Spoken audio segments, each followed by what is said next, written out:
جیسے انہوں نے ابراہیم علیہ السلام کا بھی بت بنایا ہوا تھا, عیسیٰ علیہ السلام کا بھی بنایا ہوا تھا, اور بھی کئی مردوں کے بت بنا رکھے تھے.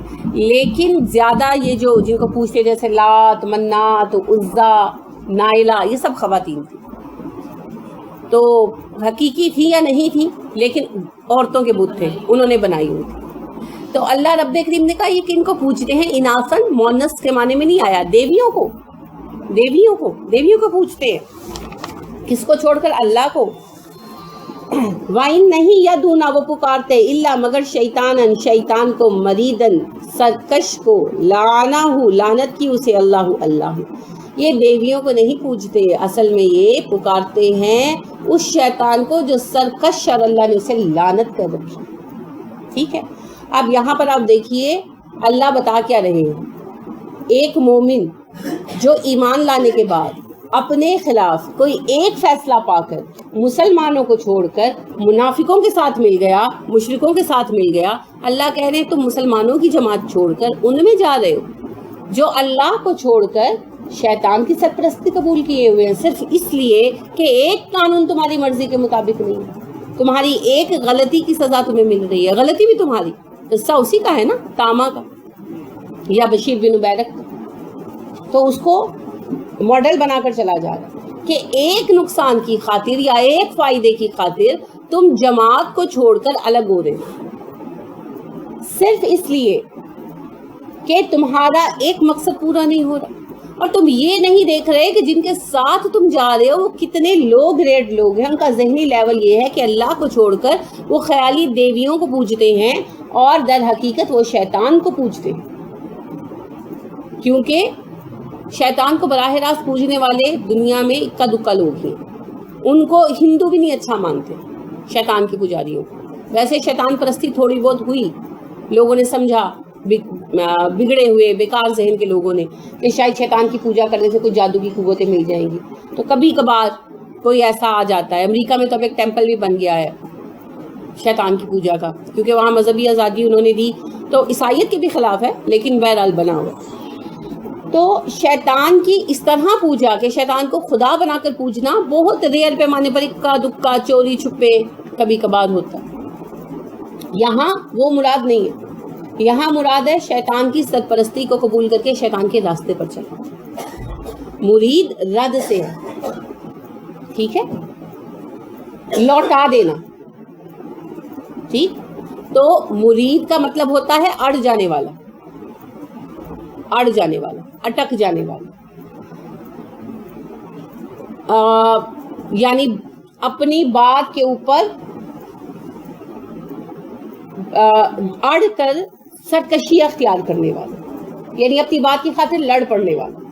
ٹھیک ہے, ہٹ دھرم, ایگزیکٹلی, جزاک اللہ, ہٹ دھرم. تو شیطان نے ہٹ دھرمی دکھائی تھی نا. دیکھیے فرق کیا ہے. جس وقت شیطان و ابلیس کا قصہ پیش آیا, 3 گروہ تھے, ایک جنات, ایک فرشتے اور ایک انسان, 3 مخلوقات تھی نا. انسانوں میں بیچارے آدم اکیلے تھے, اور پیدائش کب کی تھی؟ جمعہ 8 دن کی, اور وہ نیچرل پیدائش نہیں ہوئی تھی کہ وہ بچپن سے سیکھتے سیکھتے بڑے ہوتے. ٹھیک ہے, اس کے برعکس فرشتوں کی پتہ نہیں کتنے ہزاروں سال کی عمر گزر چکی تھی, جنات بھی پتہ نہیں کتنی, اب شیطان کی سوکر کتنی عمر تھی ابلیس کی, اللہ عالم. اور پھر وہ نسلی تجربہ بھی تھا, کیونکہ یہ پہلا جن تھوڑی تھا, پتہ نہیں اس کے آباء و اجداد میں کتنی نسلیں گزر چکی تھی, اور اس کے اپنے بچے کتنے بڑے ہو چکے تھے, اور بچوں کے بچے. تو لہٰذا ایسی صورت میں اس کے پاس وہ نسلی تجربہ بھی تھا, عقل تھی نا. 3 گروہ ہیں جن کو باقاعدہ عقل دی گئی ہے, انسان, فرشتے اور جنات, اور اختیار صرف 2 کو ملا ہے, انسان اور جنات. فرشتوں کو اختیار نہیں ہے, وہ صرف نیک ہی کر سکتے ہیں, کام برا کر ہی نہیں سکتے. اب بات یہ ہے کہ اس وقت فرشتوں نے اپنی غلطی مان لی, انسان نے, حالانکہ وہ بھی ایک نوزائیدہ بچہ تھا گویا, آدم علیہ السلام, انہوں نے بھی غلطی مان لی. شیطان نے کیا کیا؟ ہٹ دھرمی دکھائی. اس نے کہا اللہ جی مجھے جہنمی قرار دے رہے ہو, ٹھیک ہے میں جہنم پہ خوش ہوں, لیکن میں اکیلا جہنم میں نہیں لے کر جاؤں گا, ان کو بھی لے کر جاؤں گا. یہ کیا ہے ہٹ دھرمی؟ جب بچہ آگے سے کہے کہ ٹھیک ہے آپ نے مجھے یہ کہا ہے, اب دیکھنا میں کیا کر کے دکھاتا ہوں. بالکل, پتہ ہے کیوں؟ جب غلطی نہ ماننی ہو تب ہم ایسی باتیں کرتے ہیں, تمہاری وجہ سے ہوا, تمہاری وجہ سے ہوا, تمہاری وجہ سے ہوا. جیسے بچیاں سسرال میں لڑ کر آئے نا, تو ماں باپ کہیں کہ بھائی تم نے کیوں بدتمیزی کی ہے, تم نے کیوں غلطی, تو کہتے ہیں آپ نے ڈبویا, وہ غلطی نہ ماننے کے لیے ہوتا ہے.